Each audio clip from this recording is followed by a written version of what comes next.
이란이 지원한 드론과 탄도미사일, 수십 기가 아부다비, 상공을 향해 날아들었습니다. 세계 최강을 자랑하는 미국의 패트리엇도 유럽의 방공망도 그 자리에 없었습니다. 전문가들은 입을 모았습니다. 이건 막을 수 없다고.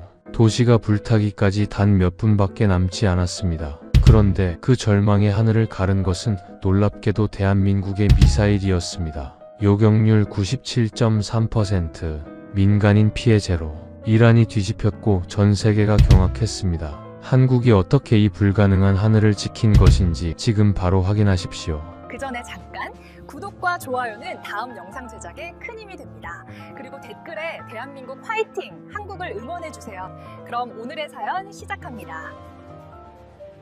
저는 브렛 콜린스입니다. 텍사스주 에머릴로 지평선이 끝없이 펼쳐지는 붉은 황토 위에 자리한 작은 농가에서 저는 태어났습니다. 아버지는 소를 키우는 목장주였고 어머니는 주일마다 성경을 품에 안고 교회에 가는 분이었습니다. 거창한 집안도 빛나는 배경도 없었습니다. 그저 드넓은 하늘과 붉은 먼지 바람, 그리고 아버지의 굳은 살 박힌 손만이 제 유년의 전부였죠. 여름이면 온 가족이 새벽 5시에 일어나 소를 먹이고, 겨울이면 영하의 바람 속에서 울타리를 고쳤습니다. 힘든 삶이었습니다. 하지만 그 삶이 저에게 한 가지를 가르쳐 줬습니다. 세상은 강한 자가 살아남는다는 것, 그리고 강해지려면 끊임없이 준비해야 한다는 것. 그런 제가 웨스트포인트 육군사관학교에 입학했을 때 마을 사람들이 모두 나와서 박수를 쳐줬습니다. 텍사스 변두리 농가 아들이 미국 최고의 군사학교에 들어간다는 것은 그 동네에선 작은 사건이었으니까요. 하지만 저는 그날 박수 소리보다 아버지의 눈빛을 더 선명하게 기억합니다. 아무 말도 없이 제 어깨를 딱 한 번 두드렸습니다. 그것으로 충분했습니다. 아버지는 말이 없는 분이었습니다. 하지만 그 한 번의 손길이 저에게는 긴 연설보다 무거웠습니다. 웨스트포인트를 졸업한 뒤 저는 미 육군에 몸을 바쳤습니다. 25년이었습니다. 이라크 전선에 2번 나갔고 아프가니스탄에서 한 번 지휘봉을 잡았습니다. 나토 합동작전에도 참전했습니다. 수많은 밤을 모래바람 속에서 보냈고 수많은 새벽을 작전지도 앞에서 맞이했습니다. 전우들이 쓰러지는 것도 봤습니다. 제 판단 하나가 사람의 생사를 가르는 순간도 있었습니다. 이라크에서 2번째 파병을 나갔을 때 저는 28명의 부하를 이끌고 팔루자 외곽 작전에 투입됐습니다. 사흘 동안 잠을 거의 자지 못했습니다. 4명이 부상을 입었습니다. 저는 그들을 모두 살아서 귀환시켰습니다. 그날 이후로 저에게 전쟁은 더 이상 교과서의 이야기가 아니었습니다. 전역 후 저는 워싱턴 DC에 본부를 둔 국제방산 싱크탱크의 수석연구원으로 자리를 옮겼습니다. 중동 안보 전문가로서 10년을 더 보냈죠. 미 국방부, 나토 본부, 유럽 각국 국방기관의 자문을 제공하는 일이었습니다. 쉽게 말씀드리면 저는 전 세계의 군사적 흐름을 숫자로 읽고 언어로 번역하는 사람이었습니다. 어느 나라의 어느 시스템이 실전에서 얼마나 유효한지, 어느 동맹이 진짜이고 어느 동맹이 종이 위의 약속인지를 판단하는 것이 제 일이었습니다. 저는 그 일에 자부심이 있었습니다. 아니, 솔직히 말하면 오만함이 있었습니다. 동료들은 저를 두고 말했습니다. 콜린스는 냉장고보다 차갑고 컴퓨터보다 정확하다고. 저는 그 말을 들을 때마다 속으로 웃었습니다. 칭찬이라는 것을 알았으니까요. 전장에서 감정은 사람을 죽입니다. 제가 25년간 배운 가장 중요한 교훈이 바로 그것이었습니다. 데이터만이 살아남고 숫자만이 거짓말을 하지 않는다. 저는 그 원칙 하나로 살아왔습니다. 그리고 그 원칙이 저를 훌륭한 분석가로 만들었지만 동시에 커다란 맹점을 만들었다는 사실을 저는 훨씬 나중에야 알게 됩니다. 저에게는 가족이 있었습니다. 아내 캐롤린은 제가 군에 있을 때도 전역 후에도 한 번도 제 곁을 떠나지 않은 사람입니다. 군인의 아내로 산다는 것이 얼마나 외롭고 두려운 일인지 저는 전역하고 나서야 비로소 그 무게를 이해했습니다. 캐롤린은 단 한 번도 불평하지 않았습니다. 그것이 저를 더 부끄럽게 만들었습니다. 아들 라이언은 22살 대학에서 국제관계학을 공부하고 있었습니다. 라이언은 저와 달리 감수성이 풍부한 아이였습니다. 한국 드라마를 즐겨보고 한국 음식을 좋아하고 한국 음악에 귀를 기울이는 아이였죠. 저는 그런 라이언을 가끔 이해하기 어려웠습니다. 방산 보고서와 군사 전략서만 읽어온 아버지 눈에 드라마로 세상을 보는 아들이 낯설었습니다. 어느 저녁 라이언이 저에게 말했습니다. 아버지, 한국 사람들 정말 대단한 것 같아요. 드라마 보면 느껴지는데 뭔가 다른 에너지가 있어요. 포기를 모르는 것 같다고 해야 하나. 근데 그게 억지스럽지 않고 자연스러워요. 저는 피식 웃었습니다. 드라마로 나라를 판단하는 22살짜리의 순진함이 귀엽기도 하고 한편으론 어이없기도 했습니다. 그때 제가 한 대답을 지금도 기억합니다. 라이언, 나라의 진짜 힘은 드라마가 아니라 전장에서 나오는 거야. 라이언이 잠시 저를 바라보더니 고개를 끄덕였습니다. 무언가를 더 말하고 싶은 눈빛이었지만 아버지 앞에서 참았습니다. 저는 그 눈빛을 무시했습니다. 그것이 또 하나의 실수였습니다. 출장 전날 밤 저는 짐을 쌌습니다. 노트북 분석 자료, 발표 슬라이드, 아부다비 국제방산 엑스포 참석을 위한 일주일짜리 출장이었습니다. 캐롤린이 현관에서 배웅하며 말했습니다. 이번엔 제발 밥은 챙겨 먹어요. 저는 웃으며 문을 나섰습니다. 일주일이면 돌아올 줄 알았습니다. 하지만 그 출장은 제 생애를 완전히 두 동강냈습니다. 아부다비 이전의 브렛 콜린스와 아부다비 이후의 브렛 콜린스로 한국에 대한 저의 인식은 솔직히 말씀드리겠습니다. 저는 한국군을 잘 훈련된 이류 군대로 여겼습니다. 미국의 해구산 아래 존재하는 나라, 방산 기술에서는 미국과 유럽의 설계를 조립하는 나라. 그 이상도 이하도 아니었습니다. 한국이 아랍에미리트에 아크 부대라는 이름으로 군대를 파견했다는 사실은 알고 있었습니다. 파병 규모도 파병 기간도 숫자로는 알고 있었습니다. 하지만 제 눈에 그것은 외교적 몸짓에 불과했습니다. 동맹국의 깃발 꽂고 존재감 드러내는 정치적 쇼. 저는 그렇게 단정하고 있었습니다. 아크 부대 관련 보고서가 제 책상 위에 놓인 것도 기억납니다. 두툼한 파일이었습니다. 표지에는 대한민국 아크 부대 운용 현황 및 전력 평가라고 적혀 있었습니다. 저는 그것을 책상 구석에 밀어두었습니다. 읽지 않았습니다. 그것이 제 생애 가장 큰 실수였다는 것을 저는 아부다비의 새벽 하늘 아래서야 비로소 깨닫게 됩니다. 2024년 1월에 아부다비는 뜨거웠습니다. 겨울이라고는 하지만 낮 기온이 28도를 넘었고 도시 전체가 황금빛 열기 속에 잠겨 있었습니다. 아부다비 국제공항에 내리는 순간 건조하고 뜨거운 공기가 폐 속으로 밀려 들어왔습니다. 저는 그 느낌을 좋아했습니다. 중동의 공기는 저에게 익숙했고 그 익숙함이 저를 자신감 있게 만들었습니다. 저는 도착 첫날부터 아부다비 국립전시센터로 직행했습니다. 세계 최대급 방산 전시회 중 하나인 이 행사에는 미국,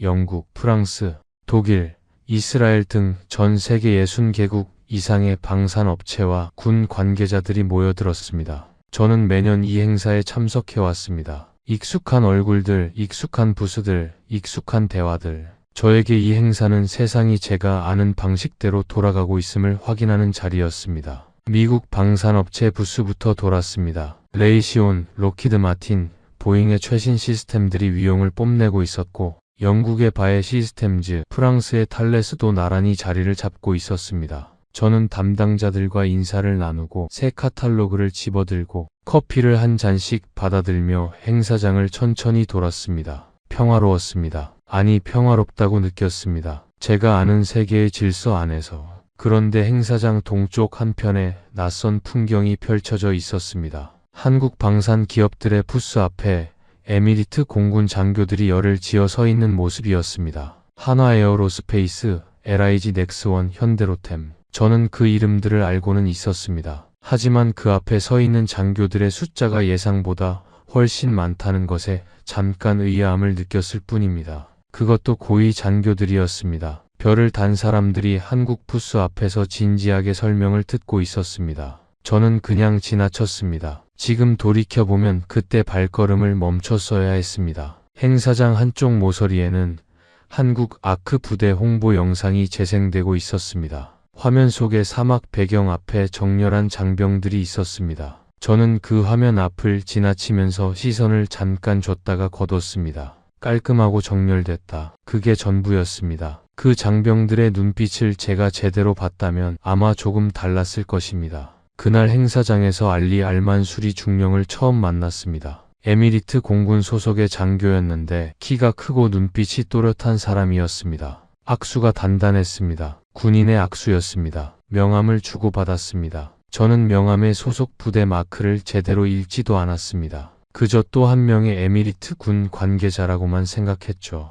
알리 중령이 천궁이 운용 부대 소속이라는 사실을 제가 알게 된 것은 그로부터 며칠 뒤 아부다비 하늘이 불바다가 된 다음이었습니다. 저녁이 되자 저는 미국 방산업체 동료들과 함께 호텔 레스토랑에서 스테이크를 먹었습니다. 와인이 오갔고 이야기는 늘 그랬듯 미국과 유럽의 시스템에 집중됐습니다. 패트리엇의 개량형이 어디까지 왔는지, 영국의 신형 레이더 시스템이 언제 실전 배치될지 같은 이야기들. 누군가가 농담처럼 말했습니다. 중동 시장은 역시 우리 것이야. 돈은 여기 있고 기술은 우리한테 있으니까. 모두 웃었습니다. 저도 웃었습니다. 그 웃음이 얼마나 무지에서 비롯된 것인지를 저는 아직 몰랐습니다. 호텔 방으로 돌아와 내일 발표할 자료를 다듬었습니다. 창밖으로 아부다비의 야경이 펼쳐졌습니다. 황금빛 조명이 도시 전체를 감쌌고 야자수들이 바람에 천천히 흔들렸습니다. 아름다운 밤이었습니다. 저는 캐롤린에게 짧은 문자를 보냈습니다.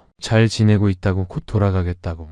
그리고 잠을 청했습니다. 그런데 잠이 오지 않았습니다. 이상했습니다. 저는 전장에서도 작전 전날 밤에 잠을 잘 잘 만큼 숙면에 자신 있는 사람이었습니다. 그런데 그날 밤은 달랐습니다. 뭔가가 마음에 걸렸습니다. 정확히 무엇인지는 몰랐습니다. 그냥 공기가 달랐다고나 할까요? 25년의 군 경력이 만들어낸 직업적 본능이 무언가를 속삭이고 있었습니다. 그것을 저는 무시했습니다. 창밖에서 낮고 희미한 소리가 들렸습니다. 저는 환경소음 이려니 하고 귀를 닫았습니다. 그것이 군용 경보 시스템의 작동음이라는 것을 저는 그때 몰랐습니다. 다음날 아침 비공개 안보 브리핑이 열렸습니다. 참석자는 저를 포함해 15명 남짓이었고 발표자는 에미리트 정보국 관계자였습니다. 그가 발표를 시작하자 방 안의 온도가 낮아지는 것 같은 느낌이 들었습니다. 현재 이란의 예멘 후티 지원이 임계점에 달했습니다. 드론 기술의 정밀도가 전년도 대비 340% 향상됐으며 아부다비 상공 위협 수위는 우리가 지난 5년간 경험한 것 중 전례 없는 수준입니다. 특히 야간 적어도 복합 공격 시나리오에 대한 준비가 시급합니다. 브리핑룸 안이 잠시 무거워졌습니다. 저는 메모를 하면서도 마음속으로는 이렇게 생각하고 있었습니다. 이 지역의 위기설은 매년 이맘때면 나오는 계절 메뉴 같은 것이라고. 전문가라는 사람들이 얼마나 자주 재앙을 예고하고 그 재앙이 실제로 얼마나 드물게 일어나는지를 저는 수십 년간 지켜봐 왔습니다. 경보 피로. 너무 많은 경고를 들으면 감각이 무뎌집니다. 저는 그 무뎌짐의 함정에 깊이 빠져 있었습니다. 브리핑룸을 나오는 길에 알리 중령과 다시 마주쳤습니다. 그런데 이번에는 알리 중령의 표정이 달랐습니다. 어제 엑스포에서 봤을 때의 여유로운 모습이 아니었습니다. 눈빛이 날카로워져 있었고 스마트폰을 연신 확인하고 있었습니다. 군인의 눈빛 변화를 저는 전장에서 수백 번 봤습니다. 그것은 경계였습니다. 아니, 그보다 더한 무언가였습니다. 알리 중령 괜찮습니까? 알리 중령은 짧게 웃으며 대답했습니다. 문제 없습니다. 콜린스 씨, 일상적인 업무 때문에요. 하지만 그 웃음이 자연스럽지 않다는 것을 저는 알 수 있었습니다. 25년 군 경력이 남긴 감각이었습니다. 저는 그의 유니폼 가슴에 달린 부대 마크를 그때서야 제대로 봤습니다. 한 번 더 의아함을 느꼈지만 그냥 넘겼습니다. 그날 오후 동료 제임스 마허에게서 전화가 왔습니다. 제임스는 저와 10년 지기로 같은 싱크탱크에서 아시아 방산을 담당하는 연구원이었습니다. 저와는 달리 한국 방산에 대해 오래전부터 긍정적으로 평가해온 사람이었죠. 제임스와 저는 한국 방산 평가에서만큼은 항상 충돌했습니다. 저는 그것이 제임스의 낭만적 성향 때문이라고 생각했습니다. 콜린스, 혹시 천궁이 실전 배치 상황 알아봤어? 뭐하러? 패트리엇 아류품 아니야. 전화기 너머로 짧은 침묵이 흘렀습니다. 야, 나중에 후회한다. 저는 웃으며 전화를 끊었습니다. 그때 제임스의 말을 제대로 들었어야 했습니다. 그 전화 한 통이 제게 주어진 마지막 기회였을지도 모릅니다. 저녁 호텔 창밖을 내다봤습니다. 아부다비 시내 남쪽 방향 어딘가에서 희미한 불빛이 깜박이는 것 같았습니다. 레이더 안테나일 것이라 생각했습니다. 한국 아크 부대 캠프 방향이었다는 것을 저는 나중에야 알았습니다. 그 캠프에서 그날 밤 불이 꺼지지 않았다는 것도 그들은 이미 알고 있었던 것입니다. 그날 밤 무슨 일이 일어날지를. 그들이 준비하는 동안 저는 잠을 청하고 있었습니다. 그리고 새벽이 왔습니다. 새벽 2시 37분이었습니다. 저는 그 숫자를 죽는 날까지 기억할 것입니다. 처음에는 소리였습니다. 낮고 길게 울리는 소리가 도시 전체를 뒤흔들었습니다. 그 다음은 빛이었습니다. 창문이 순간적으로 하얗게 타올랐습니다. 그리고 진동이 왔습니다. 호텔 유리창이 가느다랗게 떨렸습니다. 침대 위에 물컵이 흔들렸습니다. 책상 위에 놓인 라이언의 사진 액자가 기울었습니다. 저는 25년 군 경력으로 다진 몸이 이미 침대에서 뛰어내려 있다는 것을 의식이 따라오기도 전에 깨달았습니다. 바닥에 발이 닿는 순간 두 번째 섬광이 터졌습니다.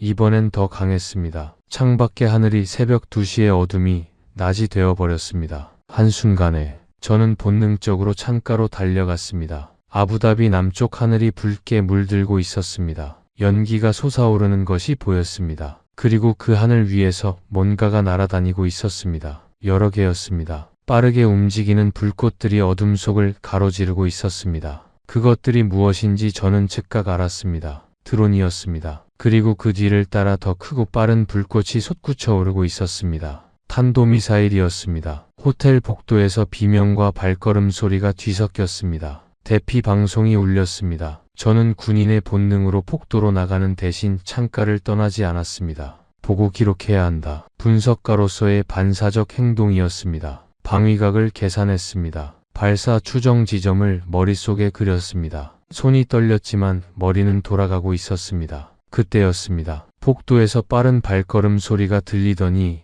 제 방문 앞을 누군가 스쳐 지나갔습니다. 문을 열었습니다. 알리 중령이었습니다. 완전 군장 상태였습니다. 헬멧을 쓰고 방탄복을 입고 무전기를 들고 달려가고 있었습니다. 저와 눈이 마주치는 순간 알리 중령이 짧게 외쳤습니다. 방에 계세요, 콜린스 씨. 지금 당장. 그리고 사라졌습니다. 발걸음 소리가 폭도를 따라 멀어졌습니다. 저는 스마트폰을 집었습니다. 뉴스 알림이 폭발적으로 쏟아지고 있었습니다. 화면을 스크롤하는 손이 미세하게 떨렸습니다. 25년 군 경력의 남자의 손이 떨렸습니다. 저는 그것을 인정합니다. 속보 제목들이 눈에 들어왔습니다. 아부다비 피격, 후티 탄도미사일 동시다발 공격, 정유시설 방향 연기 목격, 그리고 그중 하나가 제 심장을 멈추게 했습니다. 한국군 주둔지 인근 타격, 아크 부대 긴급 대응 중. 저는 화면을 응시하며 멈춰 섰습니다. 아크 부대.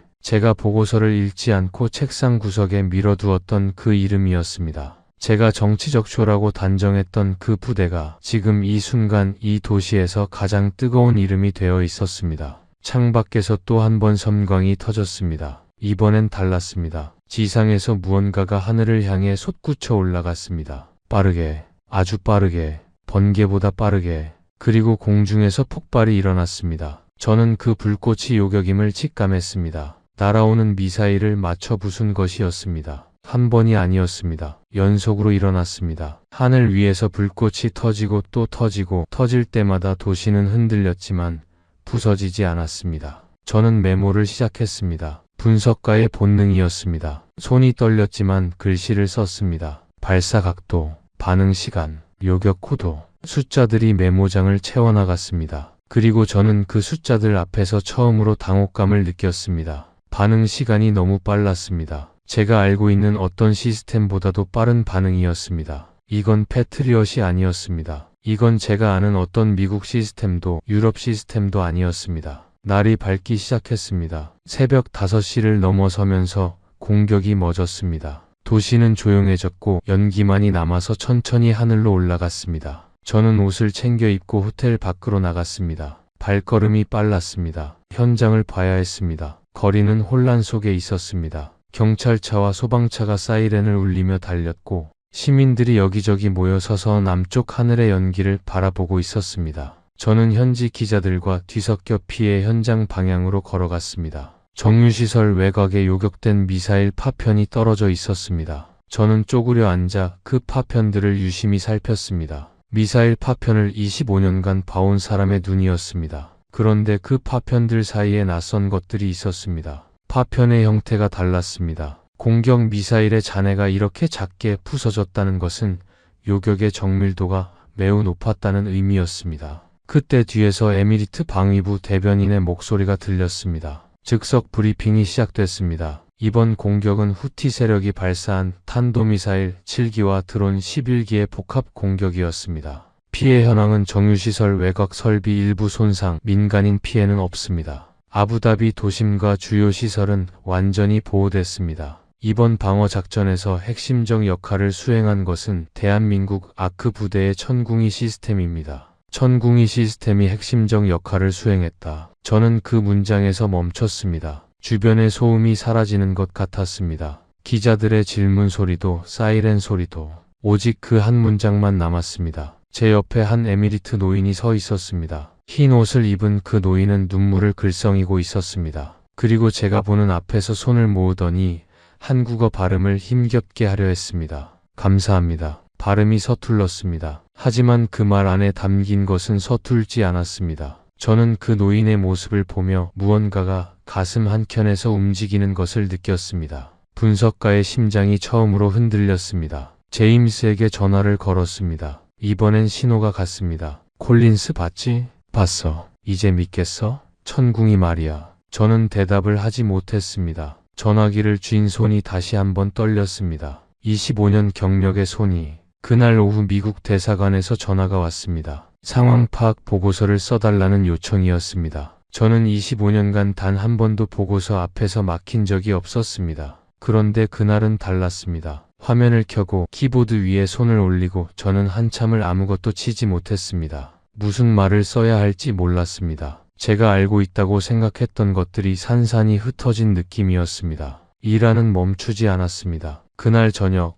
이란 혁명수비대의 공식 성명이 발표됐습니다. 이것은 시작에 불과하다. 아부다비는 적의 품 안에 있다. 짧은 문장이었습니다. 하지만 그 문장이 담고 있는 위협의 무게를 저는 직업적으로 분석했습니다. 이들은 물러서지 않겠다는 것이었습니다. 그리고 그 성명 안에 놀라운 문구가 있었습니다. 이란은 한국제 방공 시스템을 직접 명시하며 반드시 무력화하겠다고 했습니다. 한국을 이름으로 불렀습니다. 표적으로 지목했습니다. 저는 그 성명을 3번 읽었습니다. 표적이 된다는 것은 그만큼 위협적이라는 뜻입니다. 이류 군대는 표적이 되지 않습니다. 진짜 위협만이 표적이 됩니다. 다음 날 추가 정보가 들어왔습니다. 제 국방부 지인을 통해 입수한 내용이었는데 이번 공격의 목표물 목록에 한국 아크 부대 캠프가 명시적으로 포함돼 있었다는 것이었습니다. 의도적으로 이란은 아크 부대를 표적으로 삼았습니다. 한국군을 제거하면 아부다비의 핵심 방어망이 무너진다는 계산하에 싱크탱크 상사 더글러스 헤인즈로부터 전화가 왔습니다. 콜린스, 내 이전 보고서들 기억하지? 한국 시스템 평가 부분, 전면 재검토가 필요해. 이사회에서 직접 요청이 왔어. 저는 전화를 끊고 창밖을 오래 바라봤습니다. 아부다비의 하늘은 이제 조용했습니다. 하지만 제 안은 조용하지 않았습니다. 저는 처음으로 제 방어 기제가 작동하는 것을 스스로 느꼈습니다. 제 해석의 여지를 찾으려 했습니다. 패트리엇이 보조적으로 지원했을 가능성을 제기했습니다. 천궁이 단독이 아닐 수 있다고 동료들에게 말했습니다. 하지만 동료 존 존슨이 다음 날 제 앞에 서류 한 묶음을 내밀었습니다. 콜린스, 이게 그날 밤 실시간 레이더 기록이야. 천궁이 단독이었어. 다른 시스템 개입은 없었어. 저는 서류를 봤습니다. 숫자들이 줄줄이 펼쳐졌습니다. 탐지 시간, 추적 시작 시간, 발사 명령 시간, 요격 확인 시간. 그 간격이 기록돼 있었습니다. 0.4초. 탐지부터 요격 명령까지 0.4초였습니다. 저는 펜을 떨어뜨렸습니다. 진짜로 손에서 펜이 빠져나갔습니다. 책상 밑으로 굴러가는 펜 소리가 이상하게 크게 들렸습니다. 저는 잠시 그 소리를 들으면서 아무것도 하지 못했습니다. 0.4초. 세계 최고 수준의 반응 속도였습니다. 제가 알고 있는 어떤 시스템도 이 수치를 내지 못했습니다. 존슨이 말했습니다. 이게 내가 그동안 안 읽은 진실이야. 저는 고개를 들지 못했습니다. 싱크탱크 내부 회의에서 제 기존 보고서에 공식적으로 재검토 필요 도장이 찍혔습니다. 그 도장이 찍히는 순간을 제임스가 옆에서 지켜봤습니다. 제임스는 아무 말도 하지 않았습니다. 그냥 저의 어깨를 가볍게 두드렸습니다. 그것이 더 아팠습니다. 그날 밤이었습니다. 제임스가 이메일로 영상 링크를 보내왔습니다. 아크 부대 관련 영상이었습니다. 저는 처음에는 열어보지 않으려 했습니다. 그러다 자정이 넘어 결국 열었습니다. 영상 속에 한국 장병들이 있었습니다. 훈련하는 모습이었습니다. 저는 수십 개국의 군대를 직접 보고 평가해온 사람이었습니다. 그런데 화면 속 그들의 눈빛을 보는 순간 저는 무언가를 느꼈습니다.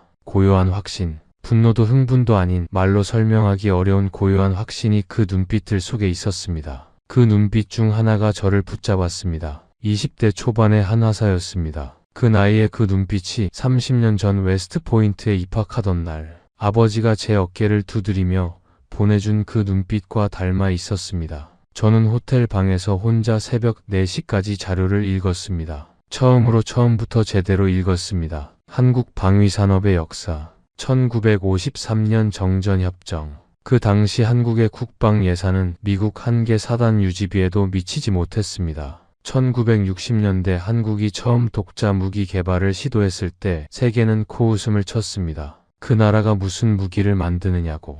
1970년대에는 기관총 하나 제대로 만들지 못한다는 비판을 받았습니다. 그런데 지금 그 나라의 미사일이 아부다비 하늘을 지키고 있었습니다. 저는 자료에서 눈을 들어 창밖을 바라봤습니다. 아부다비의 어둠이 조금씩 밝아오고 있었습니다. 마음속에서 무언가가 무너지고 있었습니다. 오래된 벽 하나가 천천히 허물어지는 소리가 들리는 것 같았습니다. 25년간 쌓아온 확신의 벽이었습니다. 새벽 4시 23분에 저는 제임스에게 전화를 걸었습니다. 야, 나 아크 부대 사람 만나야겠어. 제임스가 잠시 침묵했습니다. 그리고 말했습니다. 알고 있었어. 내가 언젠가 그 말할 줄. 알리 중령에게 다음날 아침 다시 연락했습니다. 거절했던 제안을 다시 받아들이겠다고 했습니다. 알리 중령은 두말 없이 약속을 잡아줬습니다. 그리고 이틀 뒤 저는 아크 부대 캠프 앞에 서 있었습니다. 아크 부대 정문은 제가 예상했던 것과 달랐습니다. 거창하지 않았습니다. 소박하고 단정했습니다. 그러나 그 안에서 풍겨나오는 분위기는 달랐습니다.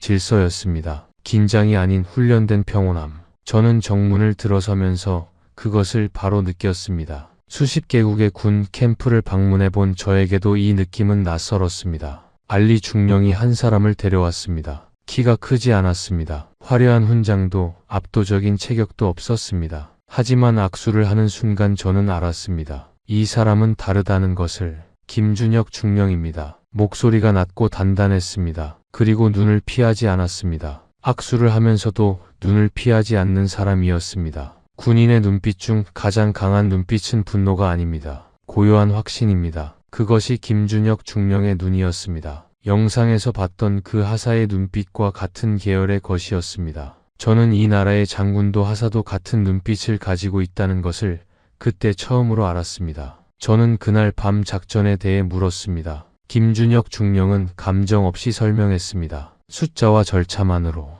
탐지 시간, 분류 과정, 발사 판단, 요격 확인, 군더더기가 없었습니다. 저는 25년 경력의 분석가가 아니라 신입생처럼 받아 적고 있었습니다. 그날 밤 두렵지 않으셨습니까? 제가 물었습니다. 김준혁 중령이 잠깐 생각하더니 말했습니다. 두려움을 느낄 시간이 없었습니다. 훈련한 대로 했을 뿐입니다. 훈련한 대로 했을 뿐입니다. 그 말이 왜 저를 이렇게 흔드는지 모르겠습니다. 가장 단순한 말이 가장 깊이 박힐 때가 있습니다. 저는 그 말을 받아 적으면서 손이 멈추는 것을 느꼈습니다. 그날 김준혁 중령의 왼손에 오래된 흉터가 있는 것을 봤습니다. 나중에 알게 됐습니다. 첫 번째 파병 당시 훈련 중 동료를 구하다 입은 부상이라는 것을.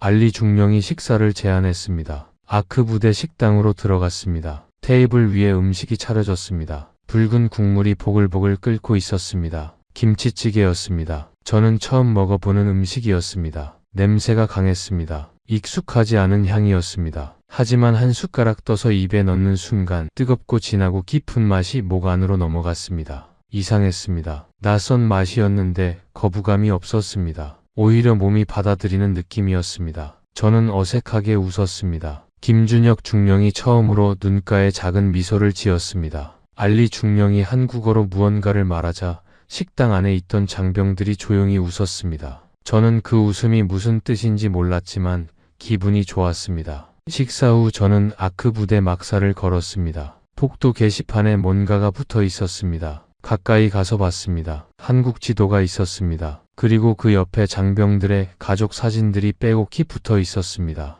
부모님, 아내, 아이들. 이 먼 사막 한가운데서 그들은 가족을 가슴에 품고 임무를 수행하고 있었습니다. 저는 라이언의 사진을 매일 책상에 두고 다닌다는 것을 떠올렸습니다. 그날 헤어질 때 김준혁 중령이 말했습니다. 한국이 어떤 나라인지 더 알고 싶으시다면 계속 오세요. 저는 그 말을 듣고 속으로 생각했습니다. 반드시 다시 오겠다고.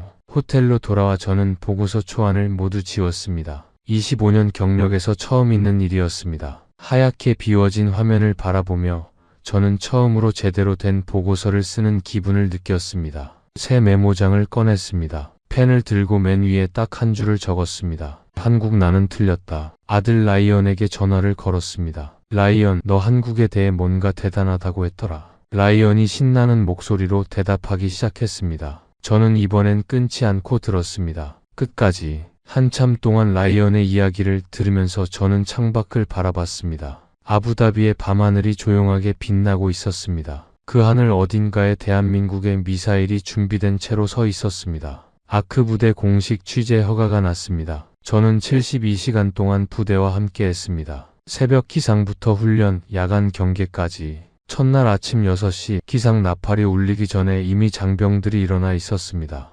조용했습니다. 군기 잡힌 소음이 아니라 자발적인 준비의 정적이었습니다. 저는 세계 여러 나라의 군대를 봐왔습니다. 어떤 군대는 명령 없이는 움직이지 않았습니다. 그런데 이 장병들은 명령 전에 이미 준비하고 있었습니다. 천궁이 운용 훈련을 직접 관찰했습니다. 저는 패트리엇 훈련을 수십 번 참관한 사람이었습니다. 비교하려 했습니다. 그런데 비교를 멈춰야 했습니다. 비교 자체가 신뢰였습니다. 이건 다른 카테고리였습니다. 반응 속도, 다중 표적 처리 능력, 운용 인원의 판단 속도. 어느 하나 제가 예상한 수준을 벗어나지 않은 항목이 없었습니다. 저는 관찰 노트에 처음으로 탁월함이라는 단어를 적었습니다. 한국군 관련 항목에. 그리고 예상치 못한 장면을 봤습니다. 아크 부대 한쪽에 작은 공간이 있었는데 그곳에 에미리트 꼬마들이 모여 있었습니다. 10명 남짓 됐습니다. 한국 장병들이 그 아이들에게 태권도를 가르치고 있었습니다. 아이들의 웃음소리가 사막의 공기를 가르며 퍼졌습니다. 한 아이가 발차기에 성공하자 장병이 엄지를 들어 보이고 아이는 환하게 웃었습니다. 알리 중령이 옆에서 말했습니다. 12년째입니다. 처음 파병 온 해부터 시작했습니다. 지금 태권도 배운 아이들이 자라서 직접 아크 부대를 찾아오기도 합니다. 어떤 아이는 이제 에미리트 군인이 됐는데 첫 임지 발령 받는 날 아크 부대에 인사를 하러 왔더군요. 저는 멈춰 섰습니다. 미국이 중동에 세운 것들이 무엇인지, 한국이 세운 것들이 무엇인지 처음으로 나란히 놓고 생각하고 싶어졌습니다. 총과 미사일만이 군사 협력이 아니었습니다. 이것도 협력이었습니다. 아니, 이것이 더 깊은 협력이었습니다. 이민준 하사를 만난 것은 그날 오후였습니다. 24살이었습니다. 얼굴이 아직 앳됐습니다. 그런데 훈련 중 그 눈빛은 나이와 전혀 달랐습니다. 임무 앞에서는 어떤 흔들림도 없었습니다. 이민준 하사가 제게 컵라면을 권했습니다. 부대 식당 한켠에서 끓여낸 것이었습니다. 드셔보셨어요? 고추장 넣으면 더 맛있어요. 저는 처음으로 진심으로 웃었습니다. 고추장이 뭔지도 몰랐지만 받았습니다. 뜨겁고 매웠습니다. 눈물이 날 뻔했습니다. 음식 때문만은 아니었습니다. 이 먼 사막에서 전쟁이 끝난 지 하루도 안 된 이 캠프에서 이 24살 청년이 외국인 분석가에게 컵라면을 권하는 그 자연스러움이 저를 흔들었습니다. 아랍어로 에미리트 현지인과 대화하는 장병도 봤습니다. 파병 중에 아랍어를 배운 것이었습니다. 노력으로 얻은 말이었습니다. 한 노인이 그 장병의 손을 잡고 눈물을 글썽이는 모습을 봤습니다. 저는 그 장면을 사진에 담으려다 손을 내렸습니다. 카메라가 아니라 마음으로 찍어야 하는 장면이었습니다. 취재 사흘째 되던 날 오후였습니다. 제임스에게서 긴급 전화가 왔습니다. 목소리가 달랐습니다. 콜린스, 지금 당장 알아야 해. 이란 혁명 수비대 드론 부대 2차 공격 징후가 포착됐어. 이번엔 규모가 첫 번째보다 5배야. 저는 그 자리에서 굳었습니다. 5배. 숫자를 다루는 사람에게 5배라는 숫자는 명확했습니다. 그것은 단순히 규모의 차이가 아니었습니다. 그것은 말살의 의도였습니다. 이란 혁명 수비대가 이번 작전 계획서에 아크 부대를 제일 표적으로 명시했다는 내용이 유출됐습니다. 인터넷에 퍼졌습니다. 한국군을 제거하면 아부다비의 핵심 방어망이 무너진다는 계산이 담겨 있었습니다. 저는 그 문서를 읽으며 처음으로 메모장을 덮었습니다. 분석가가 아니라 인간으로서 두려웠습니다. 일부 서방 군사 전문가들이 언론에 나와 발언했습니다. 천궁이로는 이 규모를 감당하기 어렵다고. 첫 번째 공격은 운이 좋았던 것이라고. 그 발언들이 제 귀에 들어올 때마다 저는 이상한 감정을 느꼈습니다. 불과 며칠 전까지 저도 같은 말을 했을 것입니다. 그런데 지금은 그 말을 듣는 것이 불편했습니다. 왜 불편한지 처음에는 알지 못했습니다. 나중에야 알았습니다. 진실을 보고 나서 거짓을 들으면 불편한 것이라는 것을. UAE 왕실 내부에서도 흔들림이 있었습니다. 아크 부대 철수를 요청하자는 의견이 제기됐다는 소식이 들렸습니다. 자국 동맹군의 피해를 우려한 것이었습니다. 그 소식이 아크 부대까지 전해졌는지는 모르겠습니다. 하지만 캠프 안의 분위기는 전혀 흔들리지 않았습니다. 장병들은 여전히 새벽에 일어났고 여전히 훈련했고 여전히 임무를 수행했습니다. 싱크탱크 본사에서 귀국 명령서가 왔습니다. 신변 위험, 즉시 귀국하라는 내용이었습니다. 저는 명령서를 받아들고 한참을 바라봤습니다. 그리고 서랍에 넣었습니다. 김준혁 중령에게 전화를 걸었습니다. 처음에 뭐라고 말해야 할지 몰랐습니다. 솔직히 말하면 철수를 권유하려 했습니다. 하지만 수화기를 들고 저는 아무 말도 못했습니다. 김준혁 중령이 먼저 말했습니다. 콜린스 씨, 우리는 여기 있을 겁니다. 저는 그 말을 듣고 눈을 감았습니다. 이것이 단순한 파병이 아니라는 것을 알았습니다. 이건 맹세였습니다. 12년 전 처음 이 땅에 발을 디뎠을 때부터 시작된 맹세였습니다.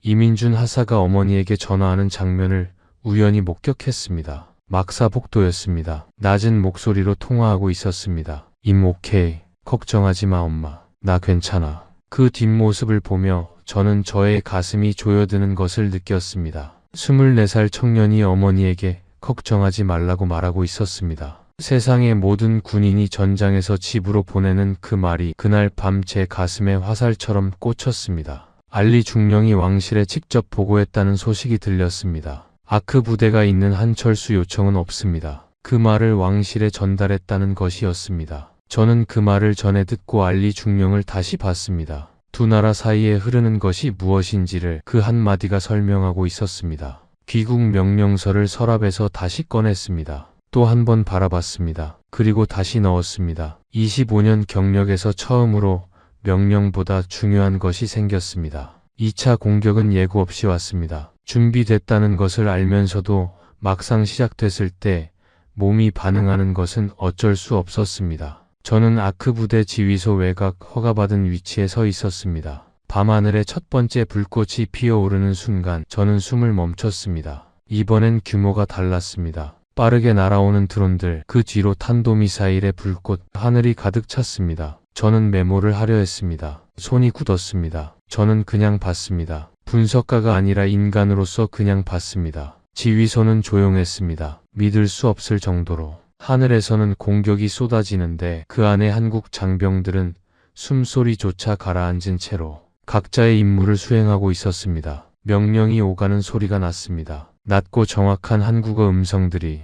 저는 그 언어를 몰랐지만 그 안에 담긴 것이 무엇인지는 알 수 있었습니다. 집중, 훈련, 그리고 믿음. 이민준 하사의 얼굴이 보였습니다. 화면을 응시하면서 손가락을 움직이고 있었습니다. 표정이 없었습니다. 두려움도 흥분도 없었습니다. 오직 임무만 있는 얼굴이었습니다. 저는 그 얼굴을 보면서 생각했습니다. 이것이 진짜 훈련의 결과구나. 감정을 억누르는 것이 아니라 임무 앞에서 감정이 사라지는 것. 그것이 가능한 수준의 반복이 이 장병들을 만든 것이구나. 하늘에서 폭발이 일어났습니다. 한 번, 두 번, 세 번 연속으로 공격해오는 드론들이 하늘에서 산산이 부서졌습니다. 탄도미사일도 마찬가지였습니다. 요격됐습니다. 또 요격됐습니다. 저는 숫자를 세려 했습니다. 셀 수가 없었습니다. 얼마나 시간이 흘렀는지 모르겠습니다. 시계를 보지 못했습니다. 그리고 하늘이 조용해졌습니다. 지휘소 안에서 낮은 확인 목소리가 흘러나왔습니다. 김준혁 중령이 화면 앞에서 잠시 눈을 감았다 떴습니다. 그리고 돌아서서 부하들을 바라보며 말했습니다. 수고했습니다. 그게 전부였습니다. 환호도, 주먹을 불끈 쥐는 것도, 소리 지르는 것도 없었습니다. 그 절제된 두 마디가 저에게는 제가 평생 들어본 어떤 연설보다 크게 울렸습니다. 제 스마트폰에 정보가 들어왔습니다. 요격 성공률 97.3%, 민간인 피해 제로, 아부다비 도심 피해 없음. 저는 그 숫자를 화면에서 확인하는 순간 처음으로 군인의 직업 윤리에 눈물이 난다는 것을 알았습니다. 눈물이 났습니다. 콜린스는 냉장고보다 차갑다고 했던 그 사람이, 이것은 기적이 아니었습니다. 이것은 준비였습니다. 12년의 준비였습니다. 지휘소 밖으로 나갔습니다. 알리 중령이 하늘을 올려다보며 아랍어로 조용히 기도를 올리고 있었습니다. 저는 그 옆에 서서 같이 하늘을 봤습니다. 연기가 걷히고 있었습니다. 하늘이 다시 보이기 시작했습니다. 잠시 후 차량이 들어왔습니다. UAE 왕실 특사였습니다. 그가 지휘소 안으로 들어가더니 김준혁 중령의 손을 두 손으로 잡았습니다. 말이 없었습니다. 말이 필요 없었습니다. 두 사람의 눈이 마주쳤습니다. 그 안에 12년의 시간이 압축돼 있었습니다. 다음 날 UAE 대통령 무함마드 빈 자이드 알라흐얀의 공식 성명이 발표됐습니다. 한국은 우리의 진정한 혈맹이다. 그 짧은 문장을 저는 오래 읽었습니다. 중동의 왕실이 어떤 나라를 진정한 혈맹이라고 부르는 것이 얼마나 무게 있는 말인지를 저는 알고 있었습니다. 그것은 외교적 수사가 아니었습니다. 그것은 새벽 2시 37분에 시작해 97.3%로 끝난 진실이었습니다. 이란 군부의 충격이 외부로 흘러나왔습니다. 내부 보고서가 유출됐습니다. 거기에 한 문장이 있었습니다. 천궁이 성능을 심각하게 과소평가했다. 저는 그 문장을 읽으며 이상한 감정을 느꼈습니다. 이란과 제가 같은 실수를 했다는 생각이 들었습니다. 한국을 과소평가했다는 점에서 전 세계 언론이 동시에 방향을 틀었습니다. 천궁이, 아크부대, 한국 방산, 이 단어들이 전 세계 방산 전문가들의 입에서 쏟아지기 시작했습니다. 국제 방산 저널 표지에 천궁이 요격 장면이 실렸습니다. 저는 그 표지를 사서 가방에 넣었습니다. 저는 보고서를 완성했습니다. 전면 제작성한 보고서였습니다. 제목은 단순했습니다. 천궁이 실전 성능 분석과 대한민국 방위산업 재평가. 그 첫 문장은 이렇게 시작했습니다. 나는 틀렸다. 그리고 그 틀림이 이 보고서의 출발점이다. 보고서가 미 국방부에 회람됐습니다. 나토 본부에도 전달됐습니다. 반응이 왔습니다. 헤인즈 상사가 전화를 했습니다. 콜린스, 귀국 명령 위반은 묻지 않겠다. 대신 이 보고서 전권으로 발표하게. 저는 대답했습니다. 감사합니다. 그 말 외에 달리 할 말이 없었습니다. 폴란드 국방부에서 연락이 왔습니다. 루마니아에서도 왔습니다. 사우디아라비아, 이집트, 호주에서도 연락이 이어졌습니다. 10개국이 넘었습니다. 천궁이 도입에 관한 전문가 조언을 부탁하는 내용이었습니다. 폴란드 담당자가 전화로 말했습니다. 콜린스 씨, 우리는 오랫동안 미국 시스템만 봐왔습니다. 이번 일로 시야를 넓혀야 한다는 것을 깨달았습니다. 저는 그 말을 들으며 생각했습니다. 저도 그랬다고. UAE 왕실이 한 UAE 방산 협력 규모를 현행 계약의 3배로 확대하겠다는 의사를 공식 전달했습니다. 저는 그 숫자가 단순한 계약 규모가 아니라는 것을 알고 있었습니다. 그것은 신뢰의 무게였습니다. 12년의 시간이 만들어낸 신뢰의 무게. 이민준 하사가 한국으로 휴가를 떠나는 날 저와 인사를 나눴습니다. 분석가 아저씨, 다음에 또 오세요.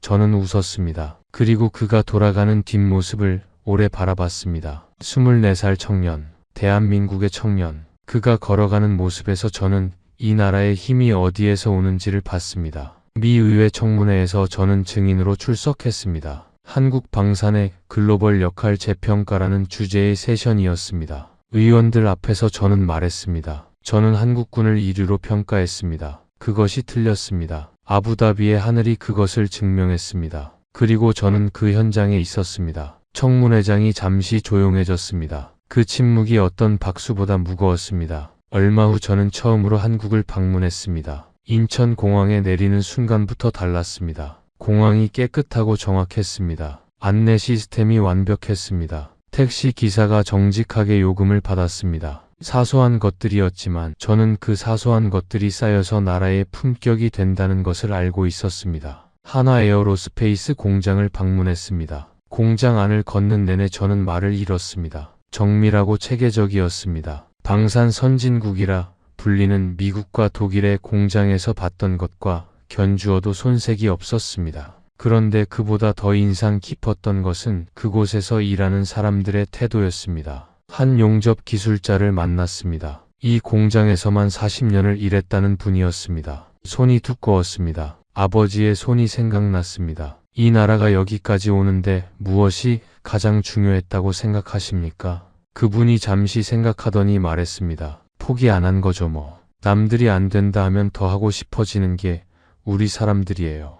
저는 그 말을 메모장에 적었습니다. 가장 단순한 말이 가장 정확할 때가 있습니다. LIG 넥스원도 방문했습니다. 천궁이를 만든 곳이었습니다. 연구원들이 저를 맞이했습니다. 젊은 사람들이 많았습니다. 30대가 줄을 이뤘습니다. 저는 깜짝 놀랐습니다. 이 젊은이들이 세계가 불가능하다고 했던 시스템을 만들었다는 것이. 한 연구원이 말했습니다. 우리가 처음 천궁 개발을 시작했을 때 서방 전문가들이 한국은 이런 시스템을 만들 수 없다고 했습니다. 그 말이 오히려 동기가 됐습니다. 저는 웃었습니다. 그리고 그 웃음 뒤에 부끄러움이 왔습니다. 제가 그 서방 전문가들 중 하나였으니까요. 한국국방연구원에서 특별 강연을 했습니다. 제목을 이렇게 정했습니다. 내가 틀렸던 이유와 한국이 옳았던 이유.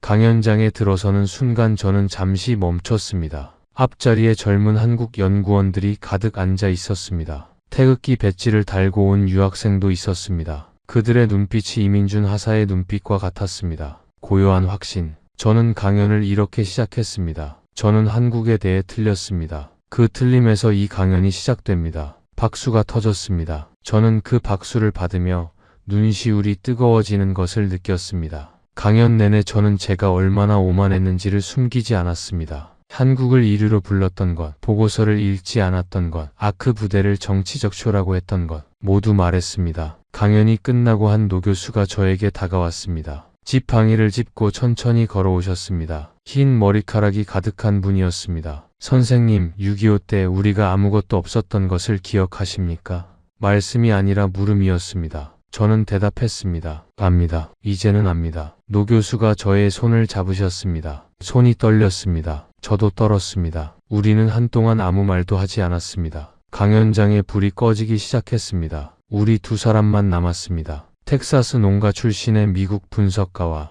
잿더미 위에서 한국을 일으킨 세대의 노교수가. 아무 말도 없었습니다. 그러나 그 침묵 안에 모든 말이 있었습니다. 알리 중령이 한국을 공식 방문했습니다. 아크 부대 전 장병들과의 재회였습니다. 저도 그 자리에 함께했습니다. 알리 중령과 김준혁 중령이 다시 만났습니다. 두 사람이 말없이 포옹했습니다. 저는 그 장면을 사진에 담으려다 손을 내렸습니다. 어떤 장면들은 카메라가 아니라 마음으로만 담아야 합니다. 재회 자리에서 이민준 하사도 있었습니다. 휴가가 끝나고 돌아온 그는 어머니가 싸준 김치를 가지고 왔다고 했습니다. 식탁에 그 김치가 올라왔습니다. 알리 중령이 처음으로 김치를 먹으며 눈물을 글썽였습니다. 매운 것 때문이 아니었습니다. 제임스와 공저를 썼습니다. 제목은 천궁이와 새로운 중동 안보 질서였습니다. 방산 분야에서 예상 밖의 반향을 불러일으켰습니다. 책 표지에 저와 김준혁 중령이 나란히 서 있는 사진이 실렸습니다. 제임스가 그 책을 들고 전화로 말했습니다. 콜린스, 이 책 10년 후에 교과서에 실릴 것 같아. 저는 웃었습니다. 그리고 말했습니다. 교과서보다 더 중요한 건 실전이야. 그걸 가르쳐준 게 한국이었어. 싱크탱크에 한국 방산 전문 연구팀을 만들자고 제안했습니다. 이사회에서 놀랐습니다. 콜린스가 한국 전문가가 되겠다고?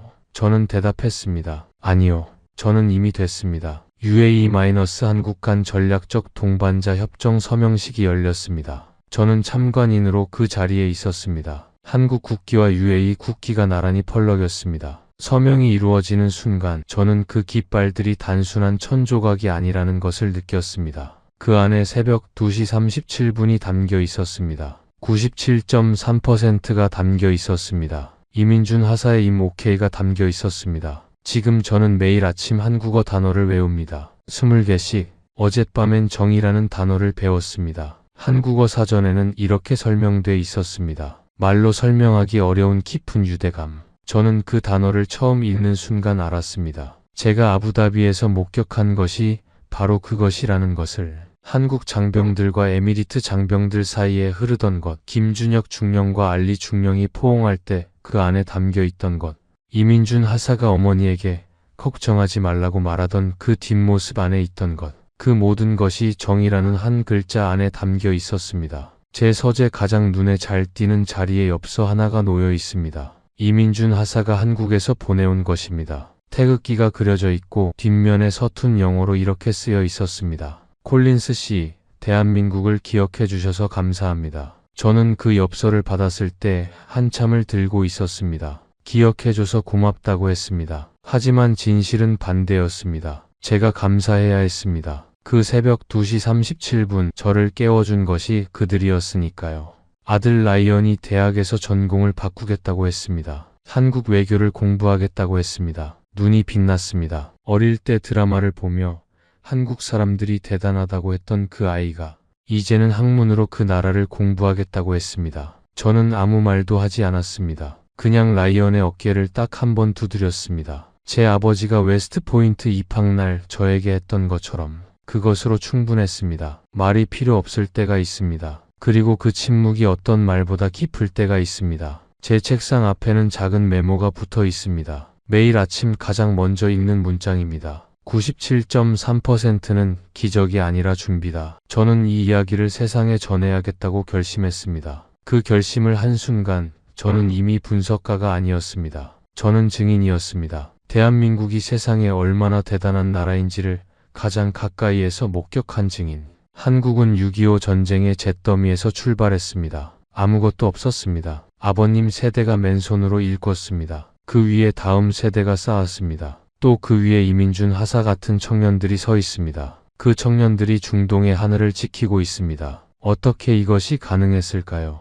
저는 이제 압니다. 포기하지 않았기 때문입니다. 남들이 안 된다고 하면 더 하고 싶어지는 사람들이기 때문입니다. 그리고 그 정신이 장군부터 하사까지, 연구원부터 용접 기술자까지, 40년 경력의 노인부터 24살 청년까지 모두에게 흐르고 있기 때문입니다. 저는 브렛 콜린스입니다. 저는 틀렸습니다. 그리고 그 틀림 덕분에 저는 생애 가장 중요한 진실을 배웠습니다. 대한민국은 강합니다. 숫자로도 마음으로도. 이 이야기가 여러분의 마음에 닿으셨다면 좋아요와 구독 버튼을 눌러주세요. 대한민국의 이 놀라운 이야기를 더 많은 분들이 아실 수 있도록 영상을 공유해 주시면 정말 감사하겠습니다. 댓글로 여러분의 생각도 남겨주세요. 우리 아버님 세대가 이룩한 이 나라의 이야기가 자랑스러우셨다면 그 자랑스러움을 함께 나눠주십시오. 여러분과 함께 이 이야기를 나눌 수 있어서 영광입니다. 긴 시간 함께 해주셔서 진심으로 감사드립니다.